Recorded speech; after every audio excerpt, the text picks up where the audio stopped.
আমরা চাই এরকম হত্যা, এরকম চাঁদাবাজ, তারা ক্ষমতা এরকম দুর্নীতি, এরকম সন্ত্রাস বাংলাদেশ আর দেখতে চাই না, এবং এর দৃষ্টান্তমূলক একটি শাস্তি চাই, ফাঁসির দাবি করছি আমরা। এবং পরবর্তী সময়ে যদি যে কোনো স্বৈরাচার বা ফ্যাসিস্ট বা সন্ত্রাসী বা দুর্নীতিবাজরা কখনো যদি বাংলাদেশে এরকম কোনো কর্মকাণ্ড করার আগে দ্বিতীয়বার ভাবে, জুলাই এখনো শেষ হয় নাই, আমরা ছাত্ররা ঘরে ফিরে যাইনি। যতদিন আছে ততদিন জুলাই ভুলবো না।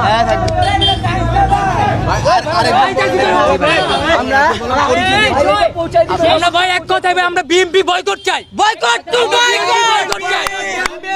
আমি মোহাম্মদপুর কেন্দ্রীয় কলেজের একজন একাদশ শ্রেণীর স্টুডেন্ট। আমরা এখানে আসছি, আমরা কিছুদিন আগে সোশ্যাল মিডিয়াতে দেখতে পাচ্ছি যে একজন ব্যবসায়ীকে চাঁদার জন্য যুবদলের নেতা কর্মীরা পাথর নিক্ষেপ করে হত্যা করেছে। বলো বলো, তুমি বলো। পাথর নিক্ষেপ করে ভাইকে হত্যা করেছে। আমরা কিছুদিন আগে সোশ্যাল মিডিয়াতে দেখতে পাই যে সোহাগ নামে একজন ব্যবসায়ীকে এখানে যুবদলের নেতাকর্মীরা পাথর নিক্ষেপ করে হত্যা করেছে এ চাঁদার জন্য। আমাদের এখন জুলাই মাস, গত জুলাই মাসে আমরা ফ্যাসিস্ট বাংলাদেশ থেকে বিদায় করেছি। এক বছর পের হতে কিভাবে তারা সাহস পায়, কিভাবে 1 বছর পার হলো না ঠিকভাবে, এই জনসম্মুখে পাথর নিক্ষেপ করে হত্যা করেছে। তারা বলে নির্বাচন চাই। নির্বাচনের পূর্বে তারা যেভাবে জনসম্মুখে মানুষ হত্যা করেছে, তারা যদি ক্ষমতায় আসে তারা কি করতে পারবে? এ তো আওয়ামী লীগের থেকেও ফ্যাসিস্ট। আমরা আওয়ামী লীগ ঘৃণা করেছি, আমরা ঘৃণা করেছি না, আওয়ামী লীগের থেকে ওরা ফ্যাসিস্ট।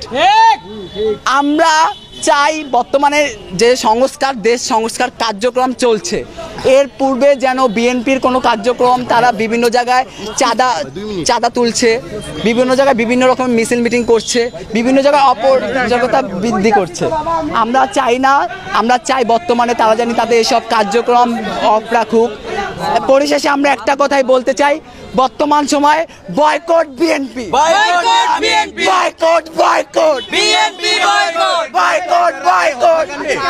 এই হত্যাকাণ্ডে আপনারা কি চান এটা একটু বলেন।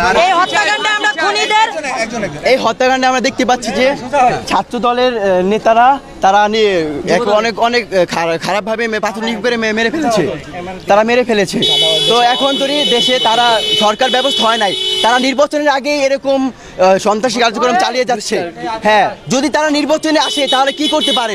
তারা এই 9 মাসে হাজার খুন করে ফেলেছে, তা সোশ্যাল মিডিয়ায় দেখায় নাই, কিছুটা দেখিয়েছে। যা হয়েছে এটার বিচার আমরা চাই, তার ফাঁসি এবং বিএনপি বয়কট চাই আমরা।